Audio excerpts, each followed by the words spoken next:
자, 안녕하세요, 멤버십 여러분. 시간이 정말 빨리 가죠. 구독자 여러분들도 마찬가지로요. 벌써 1월 열흘 지나가고, 야, 열하루 12일째네요, 벌써. 그쵸? 야, 시간 정말 빨리 갑니다. 서울은 날씨가 정말 어마어마하게 춥죠. 춥습니다. 전국도 마찬가지겠죠, 그쵸? 너무 많이 추운데, 우리 구독자 여러분, 멤버십 여러분 건강관리 유념하시고 뭐 최근에 독감 엄청 심하다는데 감기 조심하시고 저는 지금 좀 코가 맹맹한데 이 고질적인 비염 때문에 약을 먹었음에도 불구하고 그렇습니다. 자, 법인영업 마스터 과정 챕터 2 회계로 컨설팅 시작하겠습니다. 자, 다음 장.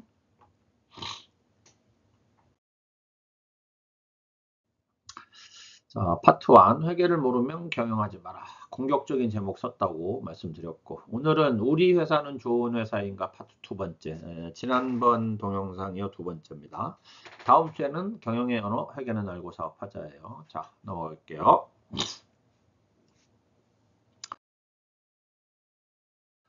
좋은 회사인가에서 이제 재무 관리를 이해를 해야 돼요.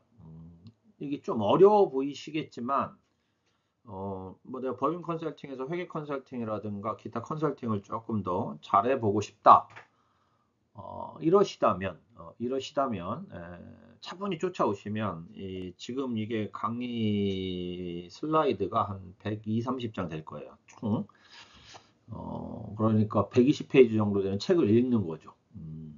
다 있습니다. 천천히 따라오시면 분명히 컨설팅 하시는데 도움이 되실 거예요. 두 가지를 생각하면 됩니다. 첫 번째, 회사를 CEO가 효율적으로 관리하고 있느냐. 이제 효율성 개선인 거예요. 회사를 쉽게 얘기하면 잘 돌리고 있느냐 이거예요. 잘 돌리고 있느냐. 예를 들면 내가 투자한 자본 가지고 회사를 잘 돌리고 있느냐. 내가 사들인 기계 가지고 잘 돌려서 이익을 잘 창출하고 있느냐. 이런 개념이에요. 내가 물건을 내보내고 물건 값을 제때 잘 받고 있느냐. 뭐 이런 것들. 효율. 그러니까 우리 효율 아시죠? 효율을 개선한다. 효율을 개선하면 현금 전환 주기가 감소하고 차입금이 감소하고 이자 비용이 감소해. 그래서 이익이 증가가 돼요. 그러면 이제 성장하겠죠. 이익이 증가하니까 매출액도 증가하고 뭐 당기순이익도 증가하고 이렇게 이제 당기순이익이 증가해서 현금성 자산이 늘면 뭐 기계를 사들이고 뭐 하면서 어떻게 돼요? 회사의 자산이 늘어나고 이렇게 되면 성장성이 개선이 되고 매출이 늘어나는 매출 성장성이 개선이 되고 그리고 이런 효율이 이제 효율성이 좋아지면 수익성이 좋아지겠죠. 이익이 증가하고 이익이 증가하면 현금이 증가하고 현금이 증가하니까 빚을 갚고 차입금이 감소하고 자산이 증가하고 성장성 개선이 돼요. 그러면 자연스럽게 안정성 개선이 된다. 요게 아주 간단한 거예요. 이제 이 안으로 들어가면 힘들죠. 안으로 들어가서 재무 관리하기는 힘들죠. 제가 뒤에 강의 안내 해드리겠지만 결국 있잖아요. 한스 어드바이저의 회계 강의는 이게 목표예요. 중소기업의 현금. 그러니까 중소기업이 현금 혹은 현금성 자산을 얼마나, 어떻게, 왜 보유해야 되는가. 이게 굉장히 중요하거든요. 최근에 제가 교육 자료 만드느라고 이제 그 연구 자료들을 검색을 좀 해봤는데 다행히 국회 도서관 쪽의 논문에 중소기업 경영에 현금이 미치는 영향 뭐 이런 논문 자료가 있어요. 아주 길진 않아요. 야, 이거 따봉. 내가 그걸 보고 제 생각과 정말 동일하다. 그래서 좀 기분이 좋았어요. 아, 교수님들도 실질적인 데이터 분석을 해보니 중소기업에서의 현금과 현금성 자산이라는 게 경영을 위해서 정말 중요하다. 그런 얘기들을 제가 CCF 강의 때 해드릴게요. 그리고 앞으로 요 회계 강의에서도 아마 제가 현금 강조를 많이 할 겁니다. 우리 구독자 여러분, 멤버십 여러분들도 개인적으로도 현금을 많이 만드세요. 현금성 자산을 많이 만드세요. 저는 이렇게 생각해요. 어떤 부동산 자산으로 수익을 지금 제가 올해 이제 50대 중반 지났잖아, 이제. 아우, 시간이 너무 빨리 가. 지금 나한테 중요한 건 뭐냐? 결국 현금성 자산이죠. 현금성 자산. 중소기업도 마찬가지입니다. 현금성 자산. 결국 다시 한번 정리해드리면 한스 어드바이저가 중소기업 회계 컨설팅에서 가장 중요하게 생각하는 자산, 현금이다. 혹은 현금성 자산이다. 이렇게 알아두시면 될 것 같아요. 그런데 요 밑에 건 뭐냐면 우리 대표님들이 경영을 하면서 재무관리를 안 하거나 감으로 경영하면 나타나는 현상들인 거예요. 어떤 거냐면 성장에 대해서 목마름이 많아. 회사가 점점점 빨리 성장하기를 바라는 CEO들이 많죠. 성장성 개선을 하기 위해서 효율적이지 않은 방법 혹은 수익을 악화시키는 방법을 활용해서 나중에 좋아질 거야. 뭐 이런 경우들이 왕왕 있어요. 예를 들면 매출이 떨어지는 것 같아요. 그래서 이 제품을 어차피 이거 냅두면 썩는 거 뭐 이렇게 이익을 줄여서라도 판매를 하자. 근데 이것도 고민을 해봐야 되는 거예요. 팔 것이냐 버릴 것이냐. 이것도 원가 관리에 나와요. 파는 게 유리한지 버리는 게 유리한 거죠. 우리는 무조건 팔아서 현금이 들어오면 유리할 것 같지만 그렇지 않을 수도 있습니다. 그래서 예를 들어서 매출 부진에 의해서 판매 가격이 인하가 돼서 제품이 많이 팔렸어요. 제품은 많이 팔렸으나 그 제품을 파는 데가 들어간 어떤 여러 가지 비용들 때문에 이익이 감소할 수도 있거든요. 수익성이 악화되는 거예요. 그러니까 성장 초점에 맞춰서 재무 관리를 했을 때 문제점들이 분명히 있을 것이다. 그러니까 재무 관리할 때 우리가 이런 생각들을 해야 된다는 거예요.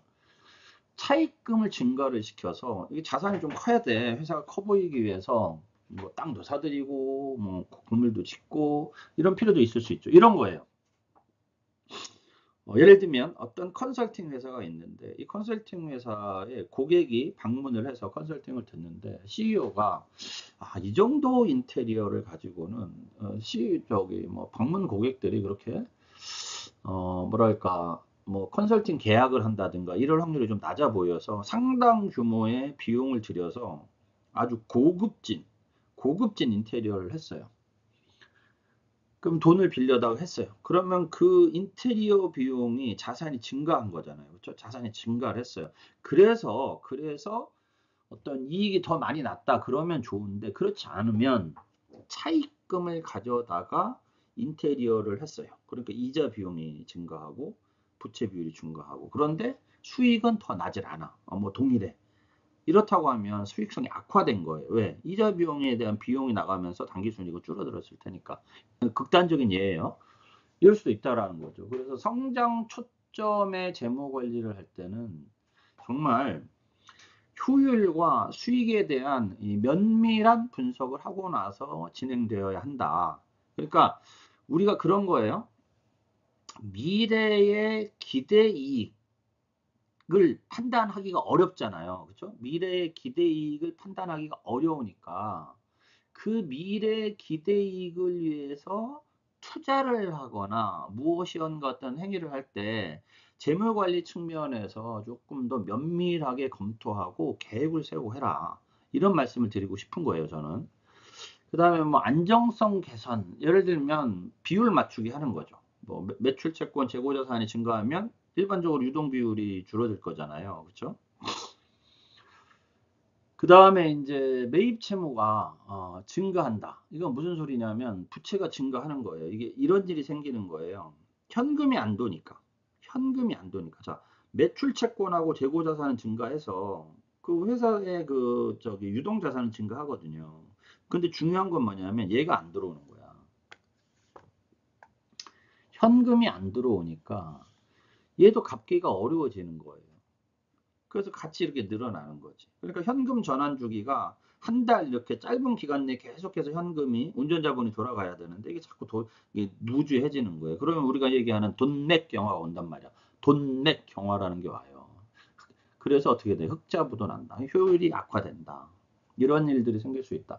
그래서 재무 관리를 어떻게 할 것인가에 대한 접근을 우리 멤버십 여러분들, 구독자 여러분들은 이제 회계로 컨설팅을 통해서 여러분들이 만나는 우리 고객사에 좀 정확하게 전달해 주셨으면 좋겠고, 그런 부분들을 같이 좀 공부를 해 나가셨으면 하는 바람입니다. 자, 다음 장. 요 뒤에 지금 저는 이제 유튜브 찍느라고 요 제 얼굴 나오는 동그라미가 요 두 가지를 가렸는데, 요 두 가지 이제 검은색 도형을 가렸는데, 안정성 악화, 수익성 악화로 되어 있습니다. 네, 다음 장.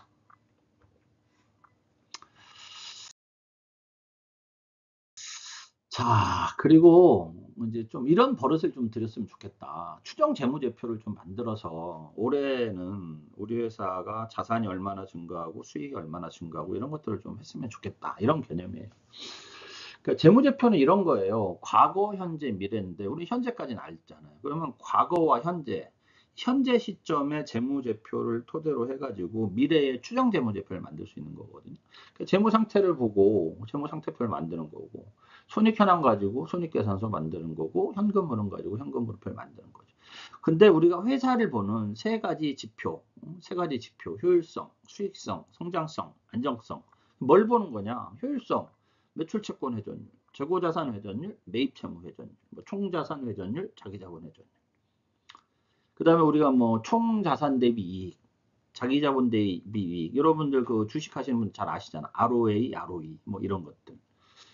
효율성에 대한 생각도 좀 해보시고 제발 이제 우리 거래처 대표님들한테 우리 구독자 여러분들, 멤버십 여러분들께서 그런 이야기를 해주실 수 있으면 좀 더 양질의 좋은 컨설팅을 하실 수 있을 것 같다. 수익성, 매출 총이익률, 그러니까 이익도 여러 이익이 있잖아요, 그렇죠? 뭐 매출 총이익, 영업이익, 뭐 영업 외이익, 그렇죠? 영업의 수익, 그 다음에 뭐 세전이익, 뭐 당기순이익, 요 이익마다 바라보는 좀 어떤 시점이 좀 다르거든요. 그리고 그 이익률, 이런 수익성도 생각해 보시고, 회사는 어차피 기업 가치가 늘어난다, 커간다, 이건 기업이 성장한다는 개념이잖아요. 우리가 기업 가치 제고한다 이런 말 많이 하잖아요. 우리가 주식 투자할 때 그 기업의 가치가 제고된다. 성장할 기업에 주식 투자를 하잖아요, 일반적으로. 그렇죠? 단타 아니면, 그렇잖아요. 멤버십 여러분, 구독자 여러분. 그렇다면, 뭐, 총자산 증가율, 뭐, 자기 자본 증가율, 뭐, 매출 증가율, 이익 증가율, 이런 걸 보겠죠. 안정성, 유동 비율, 당좌 비율, 부채 비율, 이자 보상 배수, 또 뭐 있을까요? 자기 자본 비율, 뭐 등등. 이런 부분들에 대한 것들을 뭐를 통해서 과거와 현재, 과거와 현재의 우리 회사의 재무 상황, 재무제표를 통해서 미래, 내년, 내후년, 2, 3, 4, 5년 정도의 추정 재무제표를 만들고 그것에 맞는 경영을 해가라. 그러면 좋은 중소기업을 만들 수 있을 것이다. 그리고 그런 컨설팅을 우리 멤버십 여러분, 구독자 여러분이 할 수 있다면 좋은 컨설팅을 할 확률이 높아진다. 이 얘기를 드리는 겁니다. 자, 다음 장. 그럼 어떻게 할 거냐? 자, 이제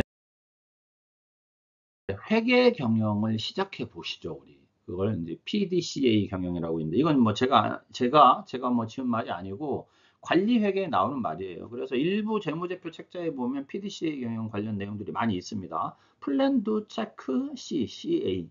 플랜 두 C라고 하는 데도 있고, 체크 액션. 계획을 세우고 실행을 하고 검토를 하는 거야. 파악을 하고 C, 검토, 파악, 체크. 개선, 행동으로 이제 피드백해서 개선해 나가야 된다. 그때 중요한 개념이 자, 여러분들 이제 요 이익계산서가 나온 김에 공원 이익계산서라는 개념이 나와 있는데, 여러분들 우리가 손익계산서, 자, 여러분들 재무제표가 어떻게 작성이 되는 거냐면 전기 재무상태표가 있어요. 이제 연도로 할게요. 2024년 재무상태표 결산을 2024년 12월 31일 날 마무리를 했어요. 그래서 자산이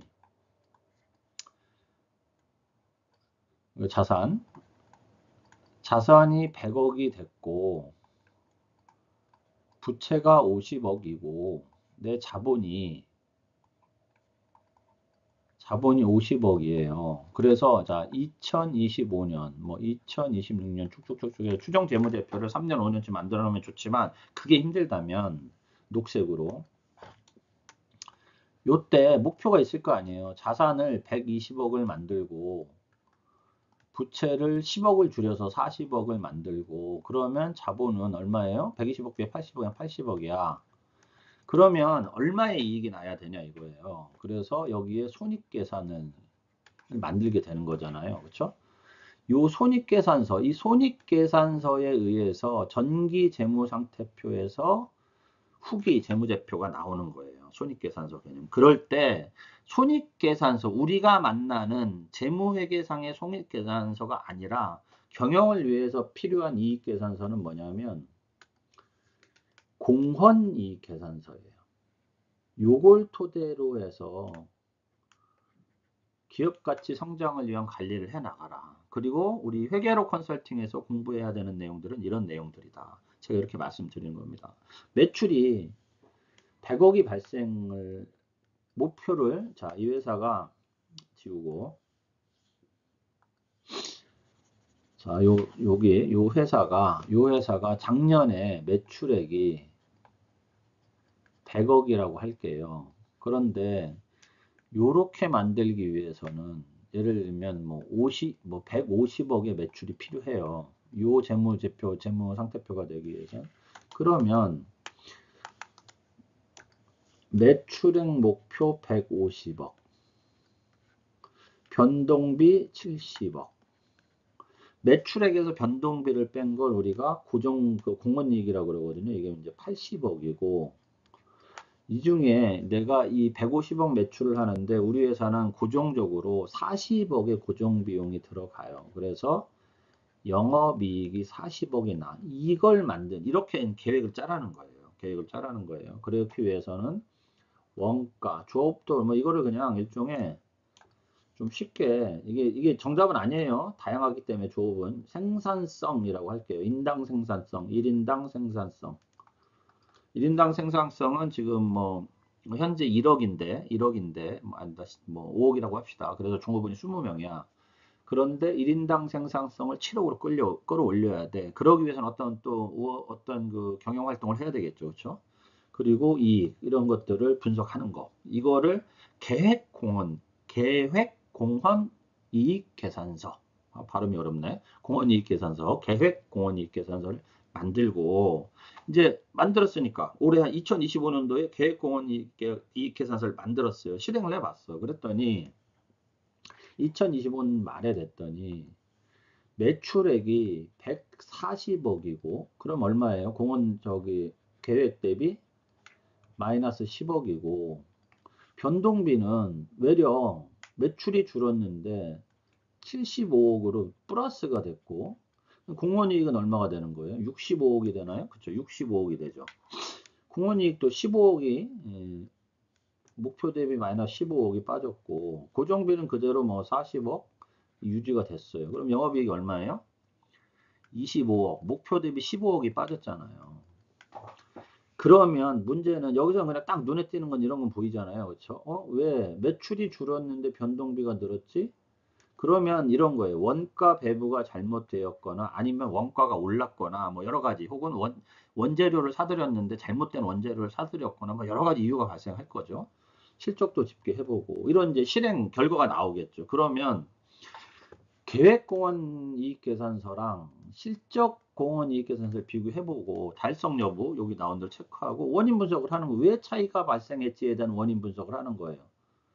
국제 경영 환경에 따른 지금 못 같은 우리나라 정치 상황 때문에 이 경제의 어떤 그 위기 이런 것들에 의해서 뭐 원가가 올라갔거나 뭐 여러 가지 사유들이 있을 수 있잖아요. 뭐 판매 루트가 막히거나 재고 자산이 쌓이거나 이런 원인 분석을 하고 그 원인을 토대로 개선 사항을 파악을 하고 그래서 자잘못을 가리는 거예요.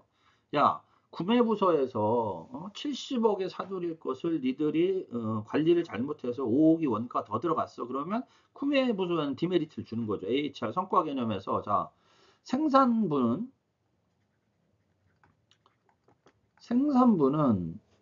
이렇게 좋지 않은 환경에서도 140억 매출을 만들어냈다. 예를 들어 생산을 했다. 그런데 구매부에서 원가를 5억이나 더 썼다 플러스 그러면 구매부 생산부 160억, 뭐 200억어치 만들었다고 할게요. 200억어치 생산부 목표는 만드는 거, 생산량은 200억어치를 만드는 거에 목표 달성을 했어. 그런데 영업부가 150억어치를 못 팔고 140억어치를 팔았어요. 그럼 영업부도 마이너스 10억. 물론 이 안으로 들어가 보면 뭐 더 얽히고 설킨 것들이 있겠지만, 이런 상황이라 하면 CEO 입장, 경영자 입장에서는 생산부에 대한 생산부에 대해서 어떤 성과 평가에 대해서 어떤 인센티브를 줄 것이고, 구매부나 영업부에 대해서는 디메리트를 주겠죠. 그렇죠? 그리고 개선 사항들을 밝혀내기 시작해야 된다는 거예요. 그럼 이걸 따라 성과 평가라는 거 이제 이게 어떤 HR 같은 개념이 잡히는 거죠. 그래서 관리회계 자체가 결국은 경영회계라고 말씀드리는 이유가 이런 거거든요. 그리고 책임 주체 설정해서 예를 들면 야 영업본부장, 생산본부장, 뭐 구매본부장 너네들 좀 회의해가지고 좀 잘 만들어봐. 뭐가 잘못됐는지 그리고 어떤 형태로 일을 이제 우리가 어떤 이 플랜을 짜고 계획을 해나가는데 차이가 없이 목표안대로 갈 수 있는지를 잘 해봐. 이런 개념. 좀 어려운 얘기입니다. 이거 다 풀어드릴 거예요. 뒤에 강의에서. 이게 이제 관리 회계에 나오는 말들이라 책임 중심성의 단위를 설정을 하고 예를 들면 사업 본부별로 할 것인지 부서별로 할 것인지 뭐 아니면 뭐 뭉뚱그려서 할 것인지 이런 개념 뭐 예를 들자면 문제점 개선하고 새로운 목표 설정을 하는 거예요. 현재 상황으로 봐서는 도저히 현재의 어떤 그 외부 경기 뭐 경제 상황으로 봐서는 외부 경제 상황으로 봐서는 150억 매출을 일으키는 건 우리가 좀 어렵다. 그래서 그냥 한 140억 정도로 갑시다. 뭐 이런다든가 아니면 충분히 갈 수 있으니까 좀 더 해보자든가 뭐 이런 책임회계 뭐 이런 이 책임회계란 말도 어렵죠. 나중에 다 풀어드릴게요. 목표는 뭐냐면 이익을 극대화하는 거예요. 기업 입장에서는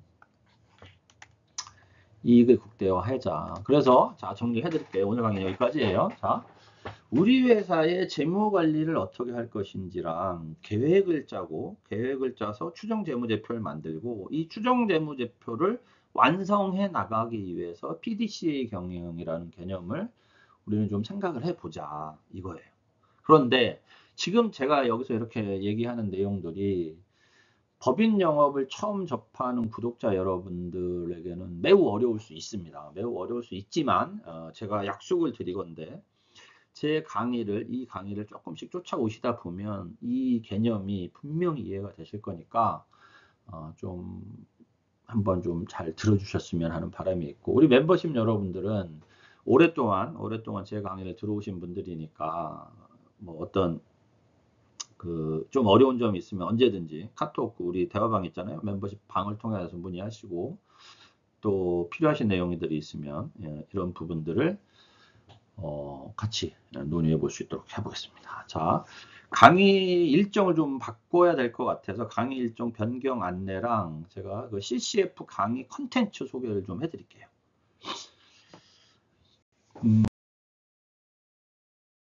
강의를 원래 1월 17일 다음 주 금요일 날 하려고 그랬는데 저희 회사 팀장님들도 같이 들으셔야 되고 한데 올해 이제 말에 그 설날 명절이 있어서 17일 하루를 빼서 또 영업활동에 지장이 많이 초래가 되는 것 같아요. 그래서 그냥 2월 7일 월초로 좀 넘길까 합니다. 강의 제목은 CCF 중소기업 대표 현금 흐름이고 똑같습니다. 3시간 정도 하고 멤버십은 무료로 오시고요. 우리 일반 참가 구독자 여러분들 중에 강의 듣고 싶은 분들은 강의비 10만 원 주시고 오시면 됩니다. 멤버십은 이제 끝나고 우리 멤버십 여러분들 1월 17일 아니고 2월 7일 월 초에 다음 달 월 초에 조금 여유 있는 시간에 한번 논의를 해보죠. 우리 카톡방에서 논의 한번 해보게요. 자, 컨텐츠 안내 드릴게요. CCF 강의 컨텐츠 첫 번째 큰 제목 대표이사의 현금 흐름 요 개념에 대해서 좀 소개를 해드리고 임원의 보수 상여금 아시는 부분도 있고 겹치는 부분도 있고 또 모르시는 부분도 있을 거예요. 소제목 임원에 대한 세법의 견제 장치라는 게 무슨 말이냐. 그 다음에 보수와 상여금이 손금 부인되는 사유는 무엇이고 왜 부인이 되느냐. 임원 보수는 얼마가 적당할 것인가? 그 다음에 보수 테이블, 엑셀로 기업이 부를 주주에게 환원하는 배당, 배당에 대해서는 배당의 종류, 배당을 결정하는 요인, 그리고 배당과 종합소득세에 대해서 강의해드리고, 임원 퇴직금, 여러분들 정관의 정황과 주주총회 결의의 의미가 뭔지 아십니까? 잘 모르실 거예요. 이런 부분들 제가 명확하게 짚어드리겠습니다. 임원퇴직금 계산, 임원퇴직 소득세의 계산, 이 정도 아시면 임원퇴직금 다 아시는 거예요. 그 다음에 현금화가 어려운 자산 비상장 주식, 비상장 주식의 평가, 이유, 평가하는 방법, 비상장 주식을 현금화하는 방법, 그 다음에 실무 이전을 어떻게 하는 것인지. 자, 이 네 가지 임원의 보수, 그걸 줄여서 보수와 상여금, 급여, 배당, 퇴직금, 주식이 결국은 그 기업의 주인이며 우리나라 중소기업 대표이사들이 대부분 소유형 경영을 하니까 CEO 이꼬르 주주인, 회사에서 법인 자금을 개인화시키는 유일한이 아니고 네 가지 방법인 거예요. 이 방법들에 대한 이해를 먼저 하고 그 다음에 왜 CEO 현금 흐름이 중요한가? 그래서 중소기업에서 현금성 자산이 얼마나 중요한가를 우리 구독자 여러분, 멤버십 여러분들 아셔야 됩니다. 진짜 현금성 자산이 중요해요. 그리고 내부 자본을 만들어야 됩니다. 이것도 강의 때 풀어드릴게요. CCF가 경영에 미치는 영향과 CCF가 대표님 개인 자산에 미치는 영향. 단기 CCF는 어떻게 만들 것이고 장기 CCF는 어떻게 만들 것이고 사장님의 CEO 현금 전환 주기는 어떻게 됩니다. 요 강의 컨텐츠를 가지고 3시간 정도 하겠습니다. 멤버십 여러분들은 강의 자료가 어느 정도 완성이 됐고 핵심 자료는 아직 그 완성 중에 있기 때문에 핵심 자료는 제가 블라인드 처리해가지고 강의 자료를 PPT로 올려드릴게요. 그러면 이 PPT 자료는 여러분들 제안서 쓰실 때도 아마 유용하게 쓰실 수 있도록 제가 PPT를 만들어 놨으니까 멤버십 여러분들은 그걸 받으시면 됩니다. 자, 마지막 장 읽어드리고 강의 마치겠습니다. 요 회계로 컨설팅은 이걸 계속 밀 거예요. 장부를 허술하게 관리하고 세부 항목을 간과하는 것은 돈을 책상 위에 놓아두는 것과 다름없다. 돈을 훔쳐가는 것은 도둑만이 아니다. 멤버십 가입문은 이쪽으로 하시면 됩니다. 자, 날이 너무 많이 추워요. 구독자 여러분, 멤버십 여러분들 파이팅 하시고 다음 주에 뵙도록 하겠습니다. 수고하셨습니다.